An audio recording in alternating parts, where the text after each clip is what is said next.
Bonjour à tous et bienvenue dans cette nouvelle vidéo. On va voir aujourd'hui l'impact des vies antérieures sur notre vie actuelle.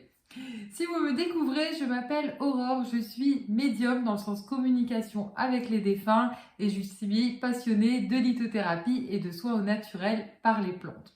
Les vies antérieures sont quelque chose qui revient assez régulièrement dans le travail en fait et les messages qu'on peut donner, notamment en tant que médium. Mais on se dit en fait, mais quel est l'impact de ces vies antérieures et quel est l'intérêt d'aller chercher des informations par rapport à ces vies antérieures. Alors clairement, nous n'avons pas tous les mêmes vies antérieures, nous n'avons pas tous les mêmes données qui viennent en plus s'alourdir pour certains avec les lignées karmiques en fait de cette vie-ci. Qu'est-ce qui est en fait parasitant? C'est que dans nos vies antérieures, il y a des choses que nous n'avons pas pu faire ou des choses que nous n'avons pas réussi à faire. Ça ne doit pas être vu comme un échec, loin de là, puisque sur un plan spirituel, nous nous réincarnons, nous revenons pour retenter, pour réexpérimenter des choses. On peut dire un petit peu à l'infini, même si c'est pas forcément à l'infini, puisque si on bute à chaque fois sur les mêmes choses, c'est un petit peu compliqué. Alors après, personnellement, par rapport aux données que j'ai, en moyenne, on reste bloqué une vingtaine de vies sur une émotion, en fait, un blocage énergétique, une situation. Pour vous donner en fait un exemple, on peut être sur l'abandon.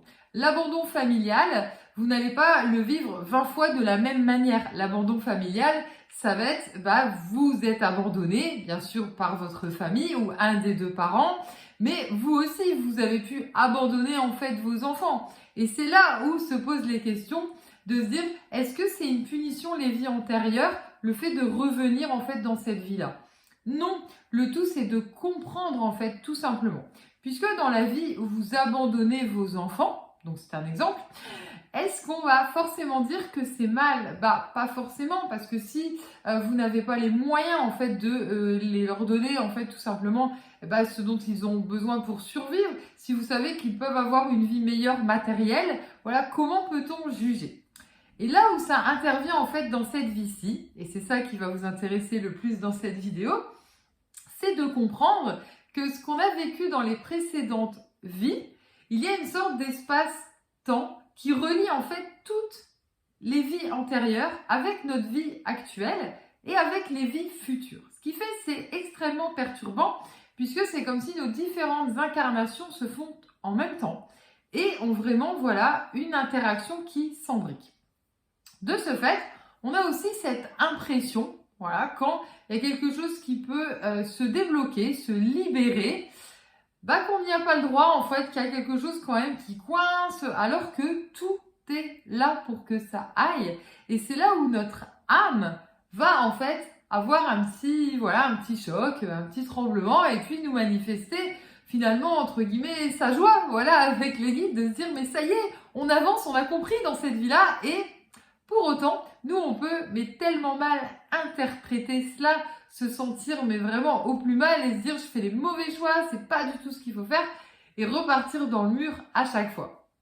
Par exemple, on a pas mal de thérapeutes qui mettent un certain temps à réussir, en fait, à quitter un métier qui ne leur convient parfois plus du tout, ou moins, en fait, de plaisir, et quand, en fait, tout est fluide, ils peuvent, en fait, tout simplement, en fait, le faire. Ils n'y arrivent pas. Mais c'est pas, ils n'y arrivent pas sur le plan matériel, c'est ils n'y arrivent pas parce qu'ils restent bloqués, en fait, à des valeurs. Et ça répond aux vies antérieures parce que, peut-être c'était pas reconnu, en fait, avant. Il y avait même interdiction. On a beaucoup la condition de la femme aussi qui revient, dans le sens où aujourd'hui on peut être indépendante, on a le droit, mais il fut une époque, pas si lointaine, où la femme dépendait complètement de son mari, voire en fonction, de où on se place dans le monde aussi, ne peut pas du tout en fait travailler. Donc il y a pas mal de ces éléments qui viennent en interaction et qui viennent finalement bloquer. Alors comment on peut débloquer les choses? On peut avoir des informations par un médium, on peut avoir des informations par un soin énergétique. Et quand on veut vraiment partir dans plus de détails, l'idéal est d'aller voir un hypnothérapeute spécialisés dans les vies antérieures, auquel cas on peut avoir accès à des informations. Est-ce que c'est forcément utile d'aller chercher tout le détail? Non. Si on prend un des blocages courants que moi j'ai souvent, que je rencontre souvent avec les personnes que je rencontre, et ben c'est le rapport en fait parent-enfant. Je m'explique. Alors moi j'ai beaucoup de liens en fait avec les enfants et arrive assez régulièrement. On va prendre l'exemple d'une maman qui a des conflits avec son petit garçon. Ça se passe pas bien du tout. Il la respecte pas, il lui parle mal. Elle essaie de lui donner toute la sécurité, tout ce qu'elle peut énergétiquement. Et puis les informations en fait vont tomber comme quoi dans une précédente vie, ils étaient en couple. Alors c'est vrai que ça peut choquer parce qu'on se dit oh là là c'est incestueux, mais non, on est bien sur des personnes complètement différentes. C'est notre âme qui a conscience, en fait, des places qu'on a eues, parce qu'on expérimente. Si on n'a pas compris en tant qu'épouse, on va nous mettre en situation de mère. Et finalement, en tant que maman, j'ai le dessus, en fait. C'est moi le patron, entre guillemets, quand l'enfant est petit. Mais si j'arrive pas à m'imposer, si j'arrive pas à faire les choses, je vais revivre encore la même chose, vous voyez? Et sans que la maman elle ait conscience de ça avant de consulter et que ce petit garçon il ait conscience de ça, lui il se souvient pas forcément des vies antérieures, il sait pas forcément que c'est ça. Lui il a une colère, il a une frustration en fait de cette place, il dit mais attends, moi inconsciemment dans la vie précédente, c'était moi le patron, c'était moi qui disais ce qu'on faisait, c'était moi qui décidais de tout. Et là je me retrouve à une place où je dois lutter et je dois être désagréable pour obtenir les choses. Ah non mais ça va pas du tout ça. Et c'est là où on peut en fait comprendre la situation et on peut interagir en fait et comprendre vraiment le malaise en fait et l'insécurité que la personne en fait elle ressent, qui a rien à voir avec juste un caprice humain en fait tout simplement. Et après oui on peut aller voir le psychologue, oui on peut faire des choses, mais comprendre le pourquoi, qu'est-ce qui est en fait bloqué. Et c'est là où on voit que nos vies antérieures, elles ont une interaction directe sur ce qu'on vit au quotidien et elles permettent d'expliquer pas mal de situations ou même de ressentis en fait internes qui ont absolument rien à voir avec notre quotidien.